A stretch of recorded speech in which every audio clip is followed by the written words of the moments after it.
The last part of the story that we need to write is the monkey appearing after the wizard boy says hocus pocus. So I select the monkey sprite, I go to the scripts tab, and I choose events. I want when the green flag is clicked for the monkey to appear in his current location.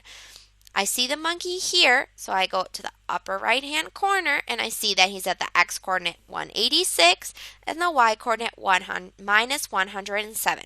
So I go to the motions, I choose go to, and I connect it to when the flag is clicked. Then, when the monkey hears the hocus pocus, is when he'll move to in front of the wizard. So I go back to the events, I choose when I receive, and I place it into the code window. Here, it shows hocus pocus automatically, but as you can see, you have the choice of choosing hocus pocus or other messages that you have also broadcast. I want the monkey to appear in front of the wizard, so I will place him in front of the wizard to find his coordinates that I want.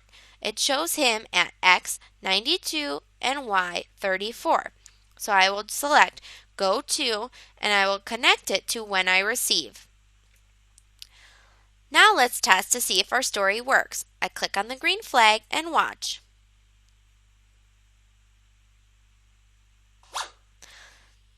That's perfect.